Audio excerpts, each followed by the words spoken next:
My name is Gio Simon Focus. I am in Oakridge Primary School.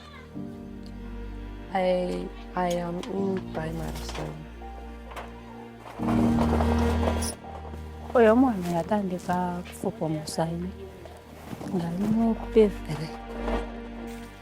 Bwe yatandika naye kati awo nagoberera ne baŋŋamba nti bw'otwala mu ddwaliro tokkiza ne bamujjanye bakwiniini kale ebyo bye binnyamba tomumiza panado kale ky'oba olaba awo tansumbuwa nnyo okufuka.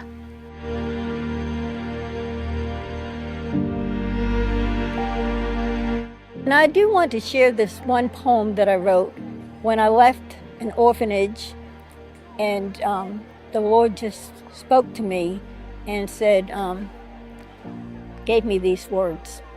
And it's titled, Lost in My Comfort.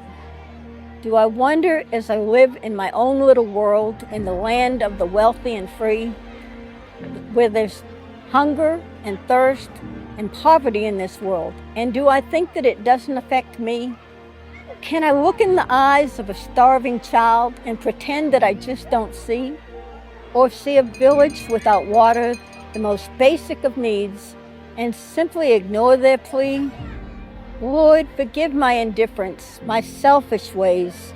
Open my eyes that I may see that in loving your children around the world is the way to truly be free. For the greatest commandment is to love one another. And this you promise to be true, that whatsoever you give to the least of my brothers, that we do unto you.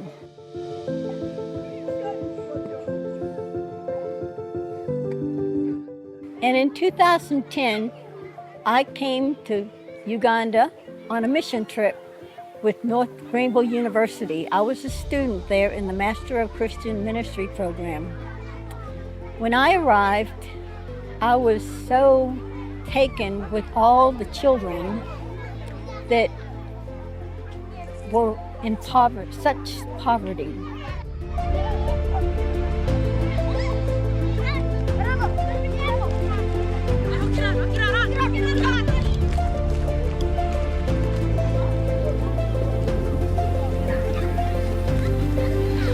I had prayed to God and I asked what I could do to help.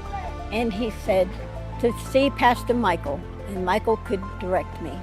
And so I did. I went to Pastor Michael and I said, what can I do to help these children? And he said, start a ministry. We started an NGO in the US called Hands of Kindness Children's Ministry, and I encouraged her that that's what we needed. And they started sponsoring children in 2011. And that sponsorship grew into a children's house because we wanted the children to have a safe place to stay while they go to school. So little by little, we were able to raise money for this dormitory. Meanwhile, we're still trying to get sponsors for the children.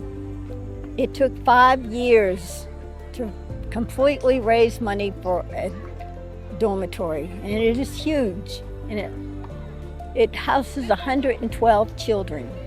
So God provided all this. You know, He was with us all the way and He provided this.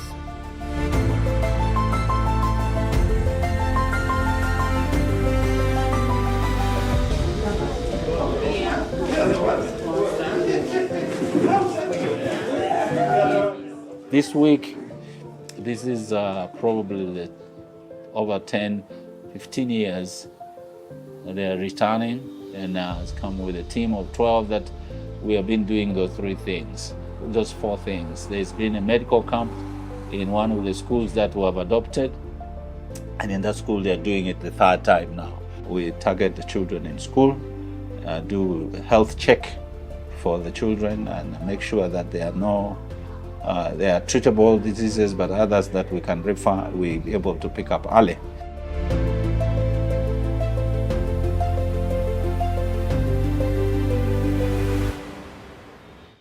We are at the moment having the medical camp in Oakridge Primary School. Now from the time we started, we have at least realized that there is a lot of malaria, which is in the upper hand, which we have been testing. Actually, we have been having tests like malaria tests, typhoid tests, urinalysis, HCG, and then RPR. But among those tests, it is malaria, which is number one, which is the highest. We also have eye vision testing that reaches the community, the children.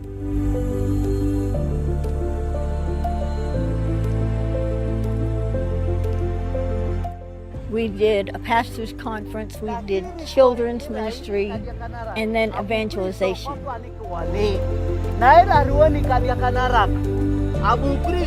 he says, you must be ready. We were told that the only time the children had medical care was when we came once a year. And so I asked Pastor Michael, I said, what would you think about us building a medical center? And Pastor Michael was so happy. And he said, yes, that's what I've been praying for. And so God provided once again. We did fundraising, and this was 2019 in August. And in 2020, that's when COVID hit in February. So we had to raise money during COVID. The whole 3 years of COVID, God provided the funds to build the medical center. And in 2023, the medical center was dedicated.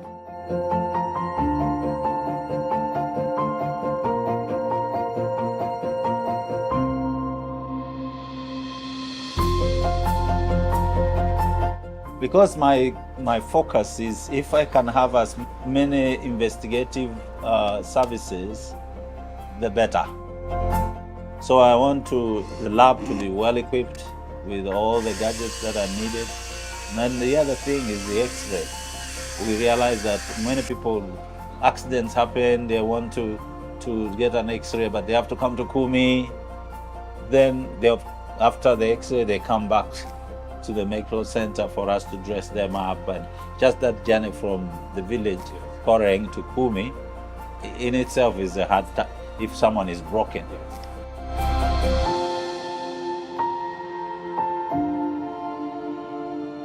My experience has been amazing. So it was a dream for me to come here. And actually, I brought my son here with me. He's 17. He's going to be a senior in high school. That's something I always wanted to do before he goes to college and go into the world on his own. So I wanted him to be humble and experience something like this, to be able to go into the world and minister to other people and to be able to give back to others. It's been amazing. So I actually would love to come back here again with my other kids and with my husband, and to be able to continue doing this work and find any other way, I can help, continuing this. I think what has stood out for me is that from the medical camp, one of the things we are realizing, typhoid is decreased. It's not as prominent when we started. The other thing is these children run around, but they are sick. Malaria is hidden in them, which malaria sometimes corrupts, and giving them full doses. That's what we do at the medical camp. We give a full dose. Now, our biggest challenge is, do the parents help the child to finish that dose? And the other thing that stood out is that it's just amazing. My team, there's a good number of old people, but each of them is contributing something little. There is a lady who has just been painting the children's faces and giving, that's all. And the kids are, in Africa here, we don't play around so much with the children. We don't have time for children. So, but to take time to paint a child's face, and that has been one of those key things. Then, the children are friends to anybody. Children are friends to anybody. They don't, as soon as they can come close, touch, the friendship starts there. And That gives me joy to see that these children can experience other people. I hope I will be a doctor because I need to help people. Most critical need that we have is for sponsors. There are many, many children hoping that they can get a sponsor. We get little notes from the children when we're here that they would love to have a sponsor.